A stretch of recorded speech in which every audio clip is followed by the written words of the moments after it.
You can tweet the program at Bone and Tyvis 971 or just head over to YouTube. Search 971, click on T-Bone and Tyvis, and you'll be in the YouTube chat where you can see our surprise guest who surprised us by coming in right after we just got off the air there on the last segment. So if you were watching on YouTube, you may have already seen our surprise guest. It is 10TV meteorologist Meredith Garofalo. Meredith, how are you? Guys, I'm doing good. It's just so hot. I'm over this heat already. Yeah. What? No, you can't be, because just about a week or two ago, everybody complained about the rain this, the rain that, and now it's hot and everybody's complaining about that. I'm enjoying it. Well, you know, it's not that bad, especially if you are ready for summer weather, if you want to be out at the pool. I think the problem is when we get in the afternoon, it feels like it's 100 degrees. If I'm going to be in 100-degree feels like, I need to be on the beach in Florida. Yeah. And relaxing. Yeah. I feel I like don't think we got any beaches in Columbus. Or if you're in Phoenix and you see a Gila monster run by and you're like, well, that's obviously I'm in a different area. I'm in the desert. Like there's cactus. I don't expect that when I see broadleaf trees and white-tailed deer running around. That just doesn't feel like the same type of place as a place where it should be 100 degrees in June. Right. We did have bears, though, running around, I saw. Yeah. Ooh. Oh, the bears are back. Oh, yeah. What? Yes. Oh, my gosh. In Watch Columbus? out. Yeah. They're out. I think it was out east, like in Pataskala or somewhere out there. Yeah. Like in the zoo? No. No. Black bears Running live around. in Ohio. They've come back. What's going on? It's the heat. See, be careful what you wish for, Tyvis. What's going on? Because I have a dog and I let him out. Yeah, but I mean, so you telling me I gotta go with him to make sure that they're probably not going to run up on your dog, but yeah, theoretically they could. They're making a comeback. They've been over the last 30 years. They've been trying the park system to try to make sure they keep the spaces safe for those guys. They're back. So I saw Meredith. Not only are you, so let's talk the weather first, but I also saw that you have a background in space. I do. My nickname's Rocket Girl. See, I'm learning all kinds of things. So how did you get into talking about space stuff from doing the meteorology? Is that like a natural thing to progress over to? You know, it's funny. I did a lot of science reporting, and there's the GOES weather satellites that are the ones that send us all the really cool imagery and the data when we show the radar and stuff like that. So I did a story with the meteorologists that helped, take the data and incorporate it when I was in California in 2016. And I realized there were not a lot of scientists talking about things in space that were helping us with forecasting weather, for example. So then I went out to Vandenberg Space Force Base in Lompoc, which is near Santa Barbara. And I did a whole story on how the meteorologists were the ones who gave the go or scrubbed a launch. So I realized that there's a lot of things that are happening in space, whether it's science or even medical, that I could help as a science storyteller and a writer be able to bring this to the public eye and get excited. And then I covered my first launch in 2017. Yes. And my agent at the time, Gary Ditterman, he might be actually listening because he loves sports. He's like, yeah, you're the Rocket Girl. And since then, I've owned it and ran with it. That is nice. So did the weather have anything to do with Elon Musk trying to shoot one of those rockets up last week and it just exploded on the launch pad? I'm going to guess that didn't have anything to do with that. Yeah, I won't comment on that, but I can tell you there are certain criteria of if a launch can happen or not. You can have a thunderstorm that's miles away. And just because it's called I'm going to get nerdy, the cumulus cloud rule. Okay. If the overshooting top or the top of the cloud is extending too far toward the launch, that can generate lightning as a rocket is going up. And if it creates one spark, it could actually blow up a rocket. So a lot more of that happened back in the day before we have all of the knowledge that we do now. But there's just so much criteria that when we just talk about launches in general, that weather plays a role. And so that's why I kind of jumped on that train and I thought I can help, I communicate science, communicate space stuff too, because everybody wants to know what's happening in space. Yeah, that's all. I'm always fascinated by that. Are you trying to go to Mars? No.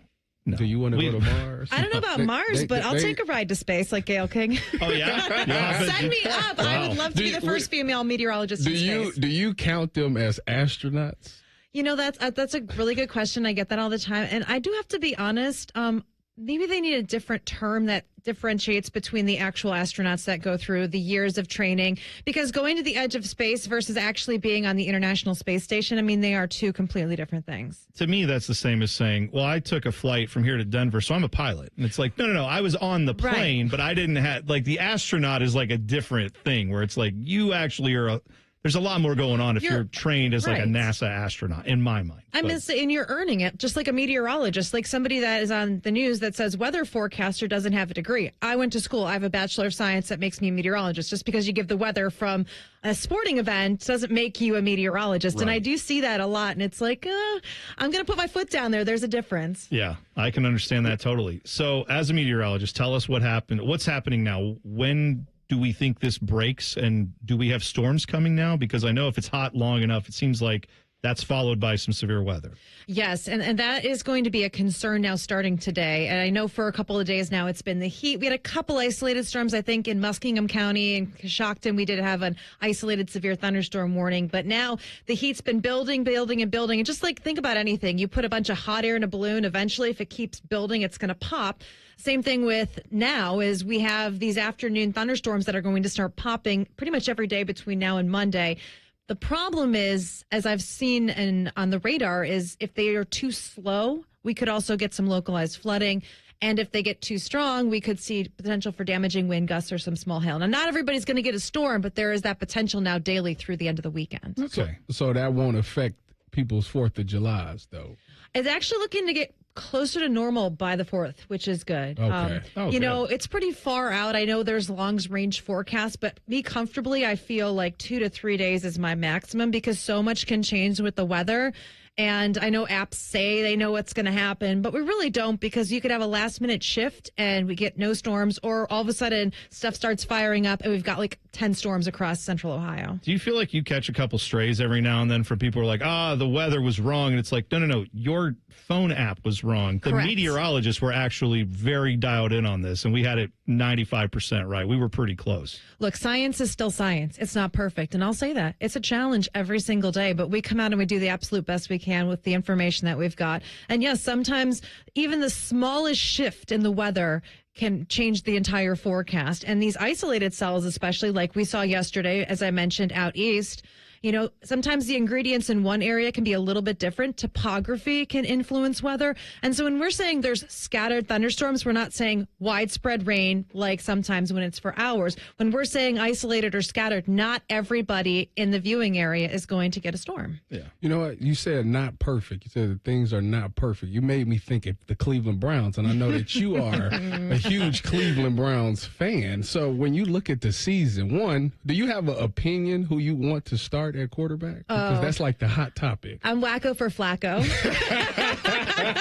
That one season, I watched every single game, and I had hope as a Browns fan. I know there's some people listening that feel the same way. Yeah, that's good. See, I'm glad that we're on the record there. You don't want tiny hands Kenny Pickett. No. I'm with you on that. Well, we can't root for it. I mean, people keep saying they can say what they want. They keep saying It's so bad true. enough rooting for a former Raven. I refuse to root for a former Steeler. I just don't feel great about that. I mean, I was a kid, and I still remember when Art Modell took our team to Baltimore. Yeah. And I've been a Browns fan probably since I was in diapers, so just saying. Yeah, see, it's unfortunate that for most of my life, the Browns have been that second version. Right. The one that got everybody hooked on the Browns, or like, oh, we're right there, cardiac kids, all that stuff. Mm-hmm. I wasn't really paying attention. I wasn't old enough to have really enjoyed that. So, yeah, I would like us to get back to some actual good times with when the they Browns. build the dome. Oh, no. Brook Park, come on. You're not a pro dome? No. I love going downtown. You're on the lake. She likes the weather. Yeah. The weather is not a factor in a dome. Listen, Obviously. I'm going to be honest with you. Okay. I love a dome. I love the fact that He's wrong. the weather. No, it's He's not. totally wrong. No, Your opinion Because, is wrong. See, this is the thing, Meredith. I don't want, when I beat somebody, I don't want you to say, oh, it's because it was snowing or True. it was rain. I want you to like, he was just better than me. And if you're in a dome, it takes away those things. So that's why I'm pro dome. Okay, but let's go back. What was it, a couple years ago with the lake effect snow event? We were playing the Steelers, I believe. That was last year. I mean, how wild was it that? was We got so national fun. attention because of the weather in Cleveland. Yeah. So I guess the dome could bring maybe a Super Bowl to Cleveland. Yeah, I would rather. It probably will. I'd rather the Super Bowl never be played in Cleveland, but a trophy of the Super Bowl exist in Cleveland. I would like that. I could care less how many Super Bowls. Why? You wouldn't travel 2 hours to go to the Super Bowl? I know. Come on, we could have a carpool. You 1,000% will go. To watch two other teams play in it. Well, I want to see my team play in it, and if the home field advantage, hometown pride. Come on, you're with me, Tyvis. Yes. Hometown pride. He's down in the dumps because they don't look like they're going to be a good team. But by 2029, there's always next year or 3 more years from now. Yes, that's right. Meredith Garofalo, thank you for joining us. I know you got to get back to 10TV, but you can follow her on Twitter and Instagram. Garofalo WX is her Twitter handle, so give her a follow, say hi to her, and then watch her on 10TV. Thanks for coming in. I love you guys, so make sure to keep listening, but know we can talk sports anytime. Sports and weather. Well, we'll have you back on here soon. Whenever we can maybe get a couple cool days in here, we'll figure out. Then we'll complain about how it's too cold and when is it going to get hot again, and we'll throw that back and make. We can blame Jerry. Yeah. No, just kidding, Jerry. Just kidding, Jerry. You're awesome. Jerry Marks, chief meteorologist. That's right. Let's blame him.